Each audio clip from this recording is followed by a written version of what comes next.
നമസ്കാരം,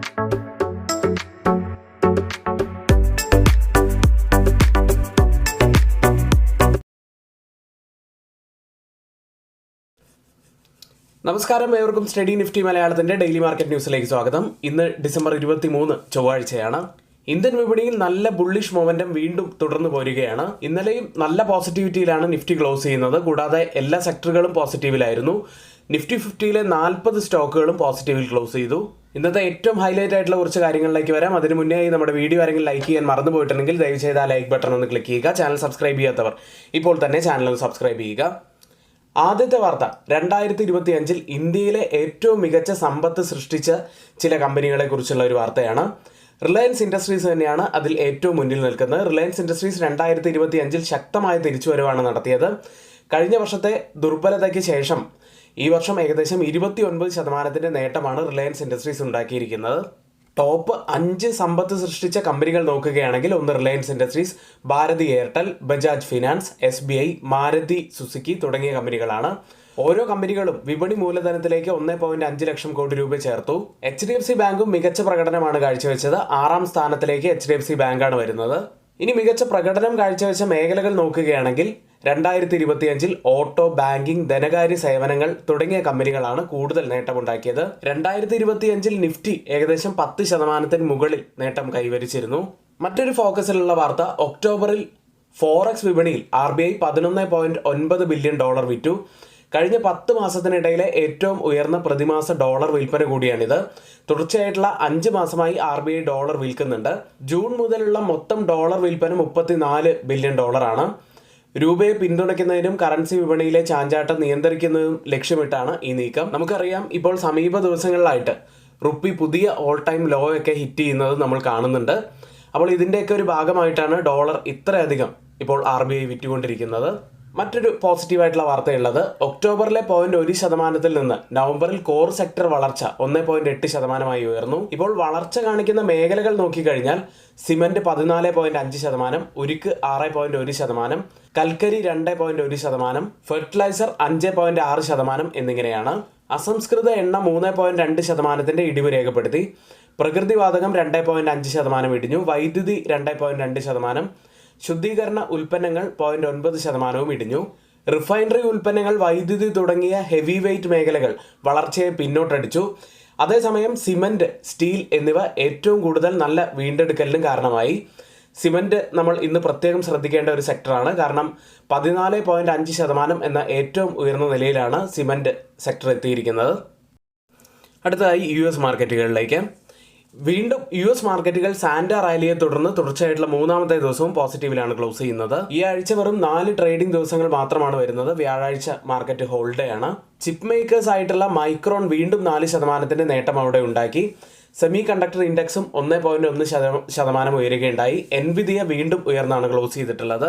ഇപ്പോൾ എല്ലാ ഗ്ലോബൽ മാർക്കറ്റുകൾക്കും നല്ല ഊർജ്ജം പകരുന്നത് US മാർക്കറ്റുകൾ തന്നെയാണ്. ഇന്നലെ S&P 500-ലെ 11 സെക്ടറുകളിൽ കൂടുതൽ നേട്ടമുണ്ടാക്കിയത് മെറ്റീരിയൽസ് ആയിരുന്നു. 1.4% ഉയർന്നു. ഇനി എനർജി സെക്ടർ 1.1% നേട്ടത്തിലുമാണ് ക്ലോസ് ചെയ്യുന്നത്. ഫിനാൻഷ്യൽസ് 1.3% നേട്ടവും ഉണ്ടാക്കി. US-ൽ ലിസ്റ്റ് ചെയ്ത ഇന്ത്യൻ കമ്പനികളുടെ പ്രകടനം നോക്കുകയാണെങ്കിൽ കഴിഞ്ഞ കുറച്ച് ദിവസമായിട്ട് നല്ല ബുള്ളിഷ് മൊമെന്റത്തിൽ ഉണ്ടായിരുന്ന ഇൻഫോസിസ് ഏകദേശം 5% ഇടിവ് ഇന്നലെ ഉണ്ടാക്കി. വിപ്രോ 1.8% ഇടിഞ്ഞു. ബാങ്കിങ് സൈഡിൽ ICICI ബാങ്ക് 0.23% ഉയർന്നപ്പോൾ HDFC ബാങ്കാണ് സ്വല്പം ഒന്ന് പിടിച്ചു നിന്നത്. 1.1% നേട്ടമുണ്ടാക്കി. ഡോക്ടർ റെഡ്ഡി ലബോറട്ടറീസ് 0.6% നേട്ടവും ഉണ്ടാക്കി. അപ്പോൾ ഇന്ന് IT സെക്ടറും ഫിനാൻഷ്യൽ സെക്ടറും നമ്മുടെ മാർക്കറ്റിൽ നമ്മൾ പ്രത്യേകം ഒന്ന് ഫോക്കസ് ചെയ്യേണ്ടതുണ്ട്. ഇനി യൂറോപ്യൻ മാർക്കറ്റുകൾ ഇന്നലെ നെഗറ്റീവിലാണ് ക്ലോസ് ചെയ്യുന്നത്. ഇപ്പോൾ ട്രേഡിംഗ് ആരംഭിച്ചിരിക്കുന്ന US ഫ്യൂച്ചേഴ്സ് പോസിറ്റീവിലാണ്. കൂടാതെ ജപ്പാൻ മാർക്കറ്റ് നിക്കി ഒരു മ്യൂട്ടഡ് അവസ്ഥയിൽ ട്രേഡ് ചെയ്യുന്നു.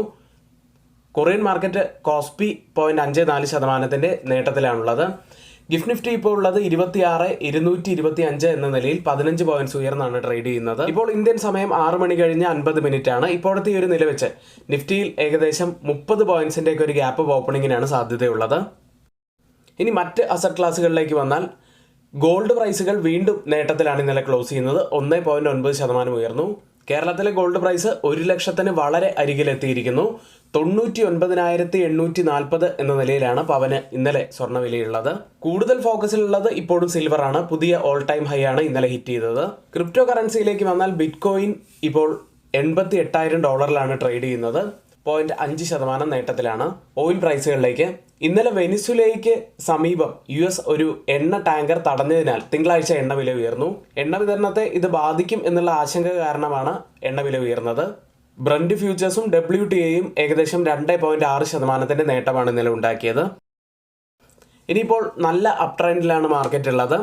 ഒത്തിരിയേറെ സ്റ്റോക്കുകൾ നമ്മുടെ ടാർഗറ്റ് ഹിറ്റ് ചെയ്യുന്നുണ്ട്. അതുകൊണ്ട് തന്നെ ആർക്കെങ്കിലും നമ്മുടെ പെയ്ഡ് എഡ്യൂക്കേഷൻ ടെലഗ്രാം ചാനലിൽ 55% ഡിസ്കൗണ്ടോട് കൂടി ജോയിൻ ചെയ്യാൻ താല്പര്യമുണ്ടെങ്കിൽ ഇപ്പോൾ തന്നെ തൊട്ട് മുകളിലെ വാട്സാപ്പ് നമ്പറിൽ ഒന്ന് മെസ്സേജ് അയച്ച് നിങ്ങൾക്ക് ജോയിൻ ചെയ്യാവുന്നതാണ്. ഇനി മറ്റൊരു മുഖ്യമായിട്ടുള്ള കാര്യമുള്ളത്, ബിഗിനേഴ്സിന് ഒത്തിരിയേറെ ഉപകാരപ്രദമാവാൻ സാധ്യതയുള്ള കുറേയേറെ സ്ട്രാറ്റജികളും കൂടാതെ F&O സെഗ്മെൻറ്റിനെ കുറിച്ചുള്ള കാര്യങ്ങളും എല്ലാം ഉൾക്കൊള്ളിച്ചുകൊണ്ടുള്ള ഒരു വീഡിയോ സീരീസ് നമ്മൾ ആരംഭിച്ചിട്ടുള്ള കാര്യം നമ്മൾ പറഞ്ഞിരുന്നതാണ്. എല്ലാ വീഡിയോസും കാണുന്നതിനായി ഡിസ്ക്രിപ്ഷൻ ബോക്സിലും കമൻറ്റ് ബോക്സിലും നൽകിയിരിക്കുന്ന പ്ലേലിസ്റ്റിൻ്റെ ലിങ്ക് വഴി നിങ്ങൾക്ക് കാണാവുന്നതാണ്. ഇനി പ്രധാനപ്പെട്ട കുറച്ച് സ്റ്റോക്ക് ന്യൂസുകളിലേക്കാണ്. നമ്മുടെ വീഡിയോ ആരെങ്കിലും ലൈക്ക് ചെയ്യാൻ മറന്നുപോയിട്ടുണ്ടെങ്കിൽ ദയവ് ചെയ്ത് ആ ലൈക്ക് ബട്ടൺ ഒന്ന് ക്ലിക്ക് ചെയ്യുക. ആദ്യം IRCTC എന്ന സ്റ്റോക്ക് 2026 ഫെബ്രുവരി 25 മുതൽ IRCTCയെ F&O വിഭാഗത്തിൽ നിന്ന് നീക്കം ചെയ്യും. എന്നാൽ 2026 ഫെബ്രുവരി വരെ നിലവിലുള്ള കരാറുകൾ തുടരും. IRCTCയുടെ ഓപ്ഷൻസ് ഒക്കെ എടുത്തിരിക്കുന്നവർ പ്രത്യേകം ഈ കാര്യം നോട്ട് ചെയ്യുക. മറ്റൊരു കമ്പനി HCL ടെക്നോളജീസ് ആണ്. അനലിസ്റ്റും AI കഴിവുകളും ശക്തിപ്പെടുത്തുന്നതിനായി ജാസ്പർ സോഫ്റ്റിനെ $240 മില്യൺ, അതായത് 4.5 മില്യൺ യൂറോയ്ക്കും HCL ടെക്നോളജീസ് വാങ്ങി. അടുത്തത് ആന്റണി വേസ്റ്റ് ഹോൾഡിംഗ്സ് എന്ന കമ്പനിയാണ്. മഹാരാഷ്ട്രയിലെ ഭിവണ്ടിൽ ഒരു വലിയ ഖരമാലിന്യ സംസ്കരണ പ്ലാന്റ് സ്ഥാപിക്കുന്നതിന് 329 കോടി രൂപയുടെ കരാർ കമ്പനിയുടെ അനുബന്ധ സ്ഥാപനം ഒപ്പുവെച്ചു. അടുത്തത് GPT ഇൻഫ്രാ പ്രൊജക്ട് എന്ന കമ്പനിയാണ്. രാജസ്ഥാനിലെ ജോധ്പൂരിൽ ഒരു എലിവേറ്റഡ് റോഡ് നിർമ്മിക്കുന്നതിനുള്ള 670 കോടി രൂപയുടെ NHAI പദ്ധതിക്ക് ഏറ്റവും കുറഞ്ഞ ലേലക്കാരായി കമ്പനി മാറി. അടുത്തത് സ്വാതിക് ഗ്രീൻ എനർജി എന്ന കമ്പനി. അതിൻ്റെ അനുബന്ധ സ്ഥാപനത്തിന് 486 കോടി രൂപയുടെ പുതിയ ഒരു ഓർഡർ ലഭിച്ചു. അടുത്തത് സാങ്വി മൂവേഴ്സ് എന്ന കമ്പനിയാണ്. സബ്സിഡറി സാങ്വി ഗ്രീൻ ഫ്യൂച്ചേഴ്സ് റിന്യൂവബിൾസിൽ വൻകിട വൈദ്യുതി ഉൽപ്പാദകരിൽ നിന്ന് 428.72 കോടി രൂപയുടെ പുനരുപയോഗ ഊർജ്ജ ഓർഡർ കമ്പനി നേടി. അടുത്ത പ്രസ്റ്റീജ് എസ്റ്റേറ്റ്സ് എന്ന കമ്പനിയാണ്. പ്രസ്റ്റീജ് ഗ്രൂപ്പ് ചെന്നൈയിൽ 25 ഏക്കർ ഭൂമി വാങ്ങി. 5 ദശലക്ഷം ചതുരശ്ര അടി വികസന സാധ്യതയും 5000 കോടിയിലധികം വരുമാന സാധ്യതയും ഉള്ളതാണ് ഈ സ്ഥലം. ഇനി ഇന്ന് F&O സെഗ്മെന്റിൽ ബാനായ സ്റ്റോക്ക് സമ്മൻ ക്യാപിറ്റൽ മാത്രമാണ്. ഇനി FIA ആക്ടിവിറ്റിയിലേക്ക്. ഇന്നലെ FIS 457 കോടി രൂപയ്ക്കാണ് ക്യാഷ് മാർക്കറ്റിൽ സെല്ല് ചെയ്തത്. DIS ആവട്ടെ 4058 കോടി രൂപയ്ക്ക് ബൈ ചെയ്തിരിക്കുന്നു. ഇതോടെ തുടർച്ചയായിട്ടുള്ള 3 ദിവസത്തെ ബൈയിങ്ങിന് ശേഷം ഇന്നലെ FIS സെല്ലിങ്ങിലേക്ക് പോയി. ഇന്ന് നിഫ്റ്റിയിലും ബാങ്ക് നിഫ്റ്റിയിലും ശ്രദ്ധിക്കേണ്ട പ്രധാനപ്പെട്ട കുറച്ച് കാര്യങ്ങളിലേക്ക് വരാം. ആദ്യം ഇന്നലെ നിഫ്റ്റി ക്ലോസ് ചെയ്യുന്നത് 26,172 0.8% ഉയർന്നാണ്. ഇന്നലെ നിഫ്റ്റി നല്ല ബുള്ളിഷ് ആണെങ്കിലും നിഫ്റ്റിയെ അല്പം ഒന്ന് പിടിച്ചു നിർത്തിയത് ബാങ്ക് നിഫ്റ്റി ആയിരുന്നു. കഴിഞ്ഞ വെള്ളിയാഴ്ച തന്നെ അപ്സൈഡിലെ റെസിസ്റ്റന്റ് ട്രെൻഡ് ലൈനിൽ നിന്നും നമുക്കൊരു ബ്രേക്ക് ഔട്ട് ലഭിച്ചിരുന്നു. അതിൻ്റെ ഒരു കണ്ടിന്യൂവേഷൻ ആയിട്ടാണ് ഈ ഒരു ബ്രേക്ക് ഔട്ടിന് ശേഷമുള്ള ഒരു മൂവ്മെൻറ്റ് നമുക്ക് കിട്ടിയിരിക്കുന്നത്. നിഫ്റ്റിയിൽ ഇപ്പോൾ ഹയർ ഹൈ ഹയർ ലോ ഫോർമേഷനാണ് ഫോം ആയിക്കൊണ്ടിരിക്കുന്നത്. കൂടാതെ മൊമെൻറ്റം ഇൻഡിക്കേറ്ററുകളെല്ലാം ഒരു ബുള്ളിഷ് ബയാസിലുമാണുള്ളത്. നമുക്കിപ്പോൾ മാർക്കറ്റിൽ ഒരു സാന്റ റാലി തന്നെയാണ് ലഭിച്ചുകൊണ്ടിരിക്കുന്നത് എന്ന് തന്നെ നമുക്ക് പ്രതീക്ഷിക്കാം. ഇന്നലെ നിഫ്റ്റിയിൽ ഫോം ആയിരിക്കുന്ന ഡെയിലി ക്യാൻഡിലും നല്ല ഒരു ബുള്ളിഷ് ക്യാൻഡിലാണ്. ഇനി അപ്സൈഡിൽ നമ്മൾ ഫോക്കസ് ചെയ്യേണ്ടത് ഇപ്പോഴത്തെ ഈ ഒരു സെല്ലിംഗ് സോൺ ബ്രേക്ക് ചെയ്യുന്നുണ്ടോ എന്നും കൂടാതെ റെക്കോർഡ് ഹൈ ആയിട്ടുള്ള 26,326 ബ്രേക്ക് ചെയ്യുന്നുണ്ടോ എന്നുമാണ്. ഒരു ഇമീഡിയറ്റ് സപ്പോർട്ട് ആവാൻ സാധ്യതയുള്ളത് സൈക്കോളജിക്കൽ ലെവലായിട്ടുള്ള 26,000ഉം കൂടാതെ ബോളിഞ്ചർ ബാൻഡ് മിഡിൽ ലെവലും ഏകദേശം ഈ ലെവലിൽ തന്നെയാണ് വരുന്നത്. അതുകൊണ്ട് അത് ഒരു നല്ല സപ്പോർട്ട് ആവാനുള്ള സാധ്യതകളുണ്ട്. ഇനി കൂടുതൽ കോൾ റൈറ്റിംഗ് ഉള്ള സ്ട്രൈക്കുകൾ പ്രകാരം ഒരു റെസിസ്റ്റൻസ് ആവാൻ സാധ്യതയുള്ളത് 26,200ഉം സപ്പോർട്ട് ആവാൻ സാധ്യതയുള്ളത് 26,100ഉമാണ്. അടുത്തതായി ബാങ്ക് നിഫ്റ്റിയാണ്.